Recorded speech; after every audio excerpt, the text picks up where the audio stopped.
Hello जी and welcome to the channel. क्या हाल है आप लोगों के? मौज मस्ती चल रही है कि नहीं, सबसे पहले ये बता दो। और आज हम इसी मौज मस्ती को कंटिन्यू करते हुए पढ़ने वाले हैं अपना 6th चैप्टर, जिसका नाम है शाम एक किसान।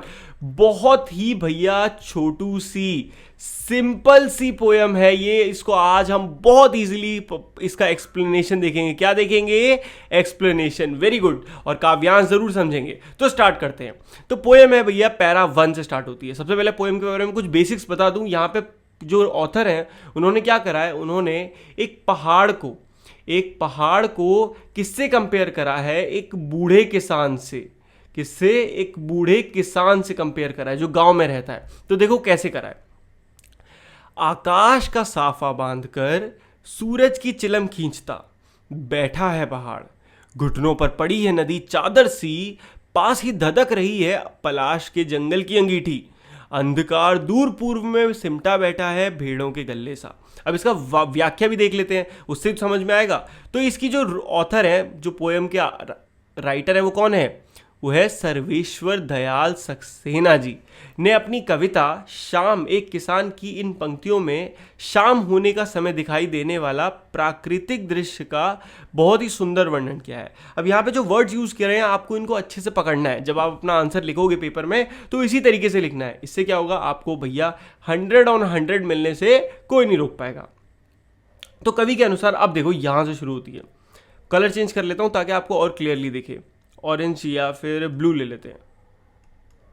तो भाई शाम के समय पहाड़ किसी बैठे हुए किसान की तरह दिख रहा है। तो आकाश का, अब देखो शाम के समय जो पहाड़ है वो कैसा दिख रहा है? जैसे एक बूढ़ा किसान बैठा हुआ हो और आसमान उसके सिर पर रखी किसी पगड़ी की तरह दिख रहा है। अब देखो आसमान में क्या है? बादल होते हैं, सफेद सफेद बादल। अब ये बादल ऐसे दिख रहे हैं जैसे इस पहाड़ में की, ये जो देख रहे हो ये पहाड़ की टोपी है। तो इसीलिए ये वर्ड यूज किया आकाश का साफा बांधकर। साफा क्या? कपड़ा होता है। पश्चिम दिशा में मौजूद सूरज चिलम पर रखी आग की तरह लग रहा है। अब पश्चिम दिशा यानी कि sun rises in the east and sets in the west. तो वेस्ट आपका क्या हो जाता है? पश्चिम दिशा हो जाता है। वेस्ट में आपका सूरज डूबता है। वहां पे सूरज डूब रहा है, वो ऐसा लग रहा है कि जैसे इस बूढ़े किसान के सामने कोई चिलम रखी है। चिलम चिलम पीते थे ना बूढ़े लोग, वो रखी है।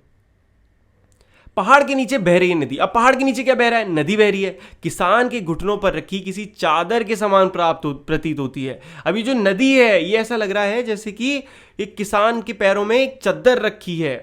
पलाश के पेड़ों पर खिले लाल फूल कवि को अंगीठी में जलते अंगारों की तरह दिख रहे हैं। अब यहां देखो, पलाश के पेड़ होते हैं एक तरह के पेड़, उन पर लाल लाल कलर के फूल उगते हैं। वो कवि ने क्या लिखा है? ऐसा लग रहा है वो उस अंगीठी में से अंगारे निकल रहे हैं। अंगारे निकलते हैं ना, वो ही। अब पूर्व में फैलता अंधेरा सिमट कर बैठी भेड़ों की झुंड की तरह प्रतीत होता है। अब एक तरफ पूरब में जो अंधेरा, अब ऑपोजिट साइड जहां सूरज है वहां तो ठीक है, बट दूसरी तरफ जहां जो अंधेरा है ये देखो, वहां पे ऐसा लगता है क्योंकि वहां भेड़ें इकट्ठा हैं, तो ऐसा लगता है कि जैसे अब यहाँ पे अंधेरा हो गया है। कवि कहता है कि शाम के इस समय चारों तरफ एक मन को हरने वाली शांति हो गई है। कवि कहता है कि भाई इस समय एक अजीब सी बड़ा सेरेनिटी, पीसफुलनेस आ गई है यहाँ पे। तो आ गया समझ में? Very good. चलो अब देखते हैं।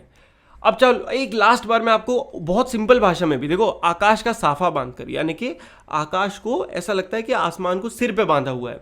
सूरज की चिलम खींचता यानी कि जो सूरज है ऐसा लग रहा है चिलम खींच रहा है उसकी। बैठा है पहाड़, तो पहाड़ ऐसा लग रहा है उसकी तरह। घुटनों पर पड़ी है नदी चादर सी। सिंपल लाइन समझ में आ गई। पास ही धधक रही है पलाश के जंगलों की अंगूठी। तो पलाश के जंगल एक तरह के पेड़ हैं जिनमें लाल कलर के फूल हैं, इसलिए वो अंगीठी से कंपेयर हो रहे हैं। और अंधकार दूर पूर्व में, और कहाँ? पूर्व में, पूर्व दिशा में अंधकार हो रहा है, वो ऐसा लग रहा है क्योंकि वहां भेड़ें बैठी हैं। अब बढ़ते हैं अगले पैराग्राफ, जो कि लास्ट पैराग्राफ भी है भाई। देखो मजे आ जाएंगे। अचानक बोला मोर, जैसे किसी ने आवाज दी, सुनते हो? चिलम औंधी, धुआं उठा, सूरज डूबा, अंधेरा छा गया। तो नॉर्मल एक गांव के घरों में क्या होता है? आदमी बैठा है शाम को, चिल्लम फूंक रहा है और एकदम से अंदर से बीवी की आवाज आती है, अजी सुनते हो? किस लिए? खाने के लिए। तो भैया खाने के लिए जैसे ही बीवी ने बुलाया, पति क्या करेगा? सब कुछ बंद बंद करके भग जाएगा। तो यहां पे भी सेम है। क्या हो रहा है यहाँ पे? जैसे मोर की आवाज आती है शाम को, उसको राइटर ने कंपेयर करा है कैसे? जैसे घर में आवाज आती है, सुनते हो? चिलम औंधी यानी कि जो सूरज था जिसको चिलम से कंपेयर करा था, वो औंधी बुझा दी और सूरज कहाँ चला गया? डूब गया। धुआं उठा, सूरज डूबा। तो ऐसा लगता है कि भैया आपके रात में बादल आ गए, तो ऐसा लगा कि भाई धुआं उठा और सूरज डूब गया और अंधेरा छा गया और बस शाम हो गई। अब देखो ये कैसे एक्सप्लेन करेंगे, तो नाम याद रखना, सर्वेश्वर दयाल सक्सेना जी, ये यूज करोगे नाम आप ने अपनी कविता शाम एक किसान के इस पद्यांश के शाम के मनोहर सन्नाटे के भंग होने का वर्णन किया है। शाम की जो सन्नाटा होता है ना, वो कैसे भंग होता है, देखो चारों तरफ छाई शांति के बीच एकदम से एक मोर बोल पड़ता है। कौन? एक ब्यूटीफुल मोर, यहाँ पे फोटो दिखा है ना, समझ में आ जाएगा। और वो क्या बोलता है, उस मोर की आवाज सुनकर ऐसा लगता है जैसे मानो कोई पुकार रहा हो, अजी सुनते हो। फिर सारा दृश्य किसी घटना में बदल जाता है। सारा दृश्य क्या होता है, एक घटना में, जैसे सूरज की चिल्लम जो थी वो किसी ने उलट दी हो, एकदम से किसी ने पलट दी हो, सूरज ढक गया, जिसके कारण जलती हुई आग बुझने लगी है और धुआं उठने लगा हो, ऐसा लगता है।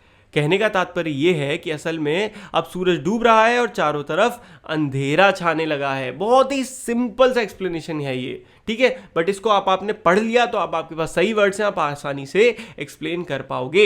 आई होप आपको ये वीडियो अच्छी लगी होगी। अच्छी लगी तो चैनल को फटाक से सब्सक्राइब मार देना और टेलीग्राम ग्रुप ज्वाइन कर सकते हो कोई भी किसी भी तरह के डिस्कस और डाउट सेशन के लिए। और मिलते हैं अगली वीडियो में, तब तक के लिए जी goodbye and take care. मौज मस्ती करते रहिए।